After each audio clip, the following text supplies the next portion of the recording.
ಹರಿಹರದ ಪಂಚಮಸಾಲಿ ಪೀಠದ ವಿಚಾರವಾಗಿ ದೊಡ್ಡ ಮಟ್ಟದಲ್ಲಿ ಚರ್ಚೆ ಆಗ್ತಾ ಇದೆ. ಯಾವುದೇ ನೋಟಿಸ್ ಅನ್ನು ನೀಡದೆ ಪದಚ್ಯುತಿ ಮಾಡಿದ್ದಕ್ಕೆ ಈಗ ಸ್ವಾಮೀಜಿಗಳು ಕಿಡಿಕಾರ್ತಾ ಇದ್ದಾರೆ. ಯಾರೋ 12 ಮಂದಿ ಟ್ರಸ್ಟಿಗಳು ಹೇಳಿದರೆ ಏನೂ ಆಗೋದಿಲ್ಲ. ಇದು ಸಮಸ್ತ ಪಂಚಮಸಾಲಿ ಸಮಾಜದ ಜನರ ಮಠ. ಪದಚ್ಯುತಿ ಮಾಡಿರುವಂತಹ ಟ್ರಸ್ಟಿಗಳ ವಿರುದ್ಧ ವಚನಾನಂದ ಶ್ರೀಗಳೀಗ ಕಿಡಿಕಾರ್ತಾ ಇದ್ದಾರೆ. 2008ರಲ್ಲಿ ಹರಿಹರ ಪಂಚಮಸಾಲಿ ಪೀಠದ ಟ್ರಸ್ಟಿ ಆ ಸಂದರ್ಭದಲ್ಲಿ ಟ್ರಸ್ಟ್ ನಿರ್ಮಾಣ ಆಗಿತ್ತು. ಇವರು 5 ವರ್ಷಗಳಿಗೊಮ್ಮೆ ಟ್ರಸ್ಟಿಗಳು ಬದಲಾಗಬೇಕು. ಮಠದ ಆಸ್ತಿ ಅಕ್ರಮವಾಗಿ ಇವರ ಹೆಸರಿಗೆ ಮಾಡಿಕೊಂಡಿದ್ದಾರೆ. ಈ ಆರೋಪದ ಬಗ್ಗೆ ನಾನು ಪ್ರಶ್ನೆ ಮಾಡಿದ್ದಕ್ಕೆ ಈ ರೀತಿ ಮಾಡ್ತಾ ಇದ್ದಾರೆ. ಇದರಲ್ಲಿ ಆಂಟಿ ಹಿಂದೂಗಳಿದ್ದಾರೆ, ಆಂಟಿ ಲಿಂಗಾಯತರಿದ್ದಾರೆ. ಪದಚ್ಯುತಿ ಮಾಡಿರುವಂತಹ ಟ್ರಸ್ಟಿಗಳ ವಿರುದ್ಧ ಈಗ ವಚನಾನಂದ ಶ್ರೀಗಳು ಕಿಡಿಕಾರಿದ್ದಾರೆ.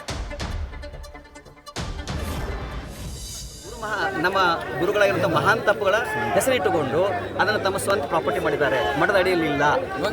ಮತ್ತು ಈಗಾಗಲೇ ಇಲ್ಲಿ ಮಠದಲ್ಲಿ ಕಟ್ಟಡಗಳಾಗಿದ್ದಾವೆ. ಅದರ ಬಗ್ಗೆ ಭಕ್ತರೇ ಕ್ವಶನ್ ಕೇಳ್ತಾ ಇದ್ದಾರೆ. ನಾವು ಕೇಳಿಲ್ಲ, ನಾವೇನು ಇವತ್ತಿಗೂ ಅವ್ರಿಗೆ ಕ್ವಶನ್ ಮಾಡಿಲ್ಲ. ಮಣ್ಣೇನೋ ಆದಾಗೂ ಒಂದೇ ಕೇಳಿದ್ದೀವಿ ನಾವು. ಭಕ್ತರು ಕೇಳಿದ್ದಾರೆ.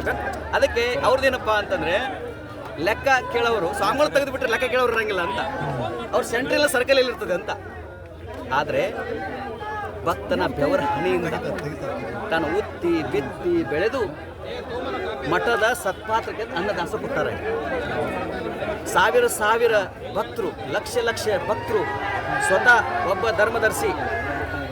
ಧರ್ಮದರ್ಶಿ ಮೊನ್ನೆ ಏನೇನು ಅವ್ಯವಹಾರ ಆಗಿದೆ ಅಂತ ಮುಕ್ತವಾಗಿ ಹೇಳಿದ್ದಾರೆ. CC ಕ್ಯಾಮ್ರಾದಲ್ಲಿ ಅದು ರೆಕಾರ್ಡ್ ಆಗಿದೆ. 49 ನಿಮಿಷಗಳ ಕಾಲ ಮಠದಲ್ಲಿ ಆರಂಭದಲ್ಲಿ ಪೀಠ 2008ರಲ್ಲಿ ಎಷ್ಟು ಕೋಟಿ ಬಂತು ಇವರಾಗಿ ಮಾಡ್ಕೊಂಡಿದ್ದಾರೆ. ಮತ್ತು ಪೀಠ ಆರಂಭವಾಗಿರೋದು ಫೆಬ್ರವರಿ 17-18-2008. ಟ್ರಸ್ಟ್ ಆಗಿರೋದು ಏಪ್ರಿಲ್ ತಿಂಗಳಲ್ಲಿ. ಮೊದಲು ಪೀಠ, ಆಮೇಲೆ ಟ್ರಸ್ಟು.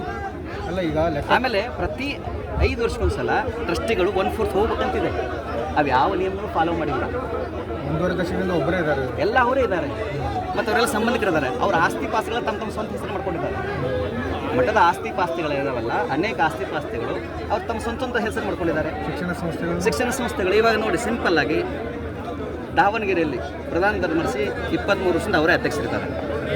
ಏನು ಟ್ರಸ್ಟ್ ಬಾಯ್ಲೈನ್ ಹೇಳುತ್ತೆ, ಇಲ್ಲೇನು ಹೇಳುತ್ತೆ? ನಿಮ್ಮ ಹತ್ರ ಇದೆ ನೋಡಿ. ಇದು 4 ಜನಗಳದು ಅಲ್ಲ.